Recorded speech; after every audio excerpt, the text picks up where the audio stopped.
Salut les graphistes, j'espère que vous allez bien. Aujourd'hui, je vous propose de regarder comment je réalise des affiches avec Adobe Photoshop et Adobe Illustrator. Allez, on y va.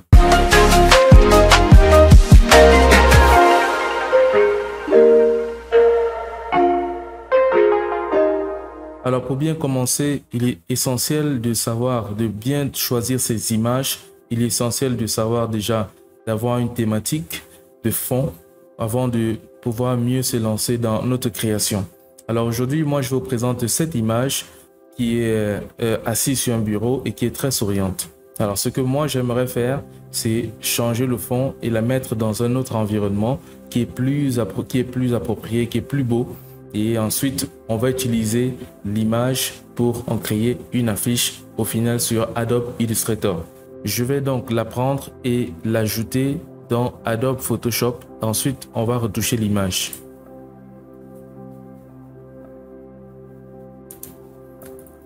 Alors là, j'ai mon image qui est ouverte dans Camera Raw directement de Photoshop.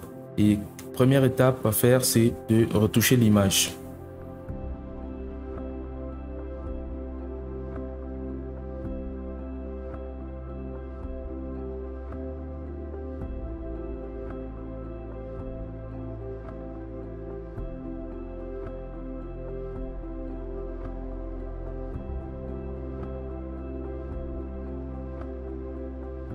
Une fois qu'on a terminé avec la retouche de notre image, la seconde étape, c'est de l'ouvrir. Alors moi, je vais l'ouvrir directement en tant qu'objet dynamique, ce qui me permettra de conserver pas mal d'informations dans mon calque. La prochaine étape à faire, c'est de détourer l'image et d'enlever le fond.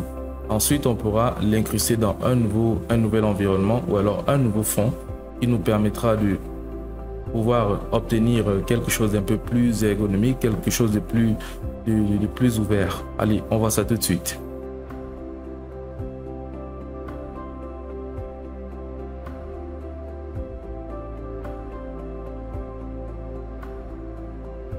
Maintenant que j'ai détouré les contours, je vais procéder au détourage des cheveux. On a déjà vu ça dans une précédente vidéo. Alors pour ceux qui n'avaient pas encore regardé, vous pouvez voir ça ici avec les cheveux de ma collaboratrice. C'est vrai, ce ne sera pas comme avec le tutoriel précédent, mais il va falloir quand même qu'on respecte certains détails qui sont très importants, notamment les petits grains des cheveux. Alors, en détourant les cheveux différemment, on espère avoir des petits détails comme ces petits grains-là de cheveux qui sont ici au bord.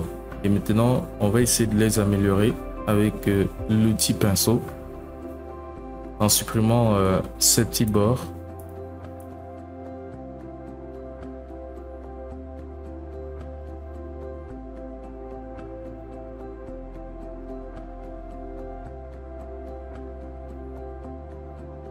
À présent, j'ai détouré les cheveux et alors j'ai créé un nouveau calque qui m'a permis de pouvoir obtenir la tête à part séparément de l'image entière.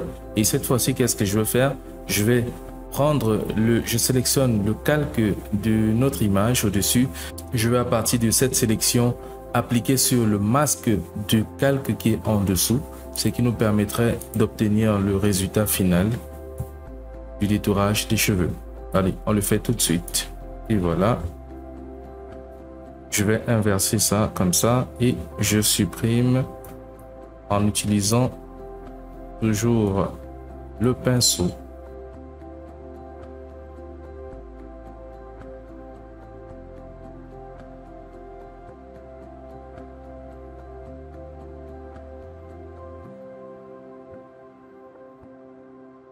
Et voilà, j'obtiens mon image finale.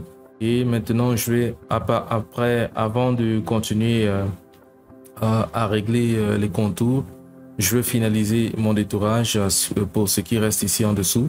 Et par la suite, on va importer une image. Je vais sélectionner une image qui pourrait correspondre avec celle-ci pour essayer de les faire matcher ensemble. Alors maintenant que j'ai terminé avec mon détourage, on va prendre la nouvelle image et l'associer. Voilà, je pense que cette image elle est pas mal, mais on va chercher encore mieux parce que on peut pas être satisfait comme ça tout de suite. Allez, hop, j'ai une autre image ici. On va voir qu'est-ce que ça donne. Oh là là, c'est magnifique.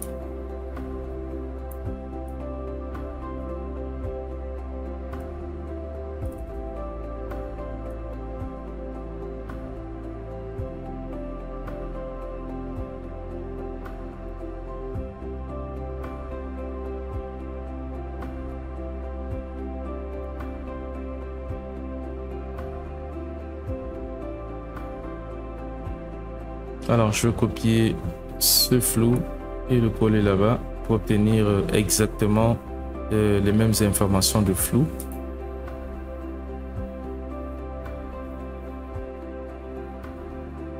Voilà. Voilà, je pense que avec cette image, ça peut le faire. Je vais régler encore le flou.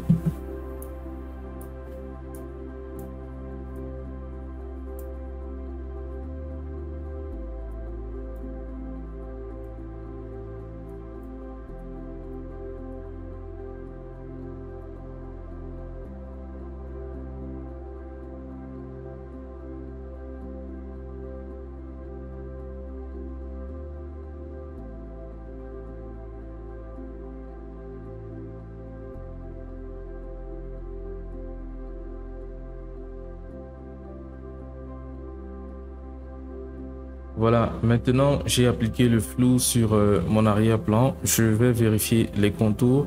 Est-ce que ça marche très bien avec le personnage? Parce qu'il faudrait que tout fonctionne normalement et qu'on ne puisse pas avoir de problème du tout. Allez, hop, on peut remarquer directement ici, on a cette petite coloration en bleu. Donc alors, il va falloir gérer les contours progressifs. Aussi pour que l'image ne soit pas aussi assez calquée comme ça, c'est un peu trop lisse. Donc il va falloir qu'on rende un peu plus flou notre image. Alors je vais supprimer d'abord les deux arrière-plans. Alors ici, je vais dupliquer mon image. Voilà, je garde une par précaution pour la sécurité. Et là, on va travailler sur notre poignet, notre image entière, pardon.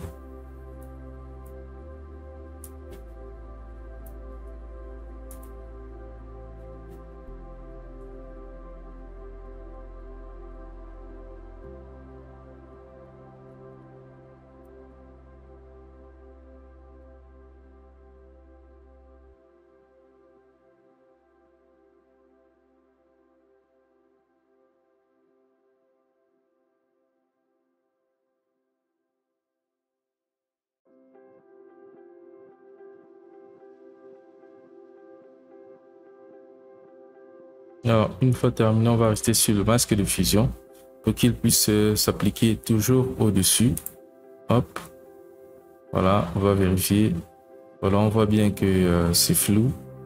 Ça se fond avec l'image. C'est le résultat recherché. Je vais ajuster ici par contre.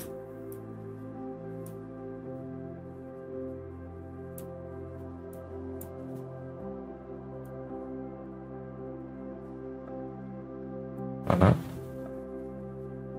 Là aussi.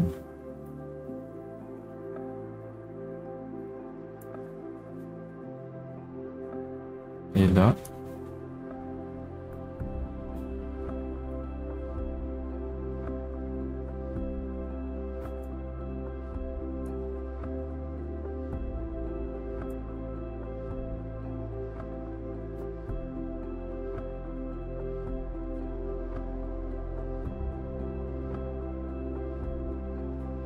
Alors, la prochaine étape maintenant, c'est de incruster une autre image dans le cadre de notre écran, c'est-à-dire l'écran de l'ordinateur Mac qui est sur la table. Je prends l'outil plume et là, ça va être un peu délicat parce que il va falloir que j'imagine l'écran. Alors, voilà ici déjà un point. Je devrais avoir un autre par ici. si je me rappelle bien de la configuration du Mac. Voilà, un autre par là. Alors même si on fait des erreurs, on peut revenir. Hein.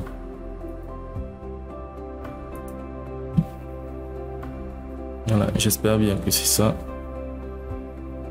Sinon l'écran n'est plus devant moi, je peux pas vérifier là tout de suite. Alors je vais faire contrôle entrée, je vais ici lui attribuer ce fond là. Hop.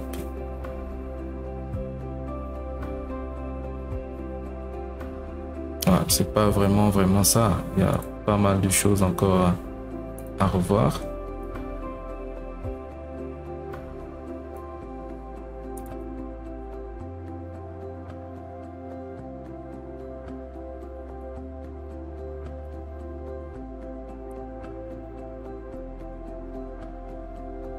Voilà, j'ai déjà défini la zone interne de mon écran. Je vais donc lui ajouter un petit effet. Un effet, une petite lueur qui va définir une ombre à l'intérieur de mon écran. Donc du coup, je vais prendre ici lueur interne. Je reste sur un fond. Et voilà, on peut déjà voir le résultat qui s'affiche là. Là, je vais ajuster légèrement. J'augmente la capacité, l'opacité, pardon. Hop, je dis OK. Et maintenant, on va chercher une image qui va rester à l'intérieur. Déjà, je peux changer la couleur. Je peux mettre du blanc si je veux, par exemple. Et je vais chercher une image qui va rester à l'intérieur. Allez, hop, je vais rapidement fouiller parmi mes images. Je vais prendre une image ici. Je vais faire déposer directement à l'intérieur. Je la redimensionne. Voilà, hop. Et là, qu'est-ce qu'on va faire? Je vais sélectionner mon image. Je vais la redimensionner en distorsion.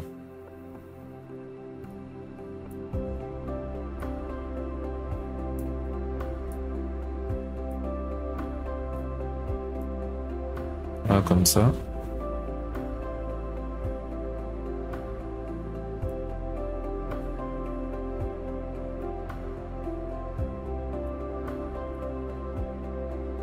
Allez, et là, je vais maintenir la touche Alt et je fais un clic pour l'incruster. Alors, pour l'écriter directement. Et voilà, j'ai mon image à l'intérieur. C'est pas très agréable. Voilà, je vais essayer de revoir ça. Il y a pas mal de choses qui manquent.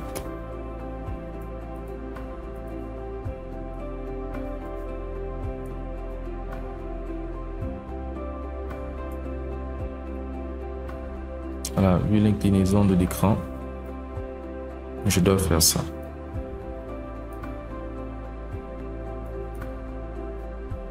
Voilà, maintenant j'ai incrusté une image dans mon écran. Je vais sauvegarder mon image entière, sinon je peux encore faire quelques retouches, notamment la luminosité, etc., etc. Pourquoi pas, on va le faire. Allez, je le fais tout de suite. Et juste après, on va passer sur Adobe Illustrator pour montrer notre affiche.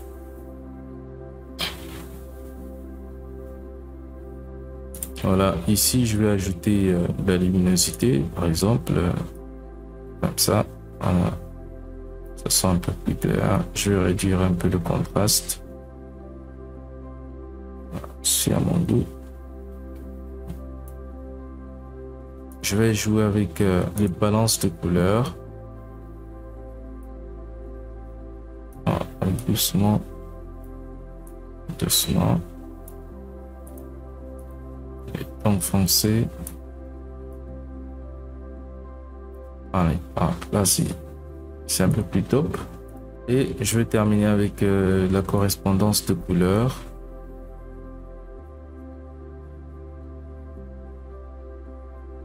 Je cherche un petit effet.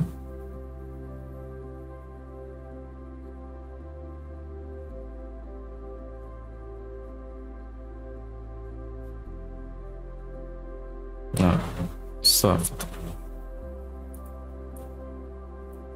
Voilà, je réduis un peu. Et voilà, on peut voir avant, après, avant, après. Voilà, ça met dans un environnement tout particulier.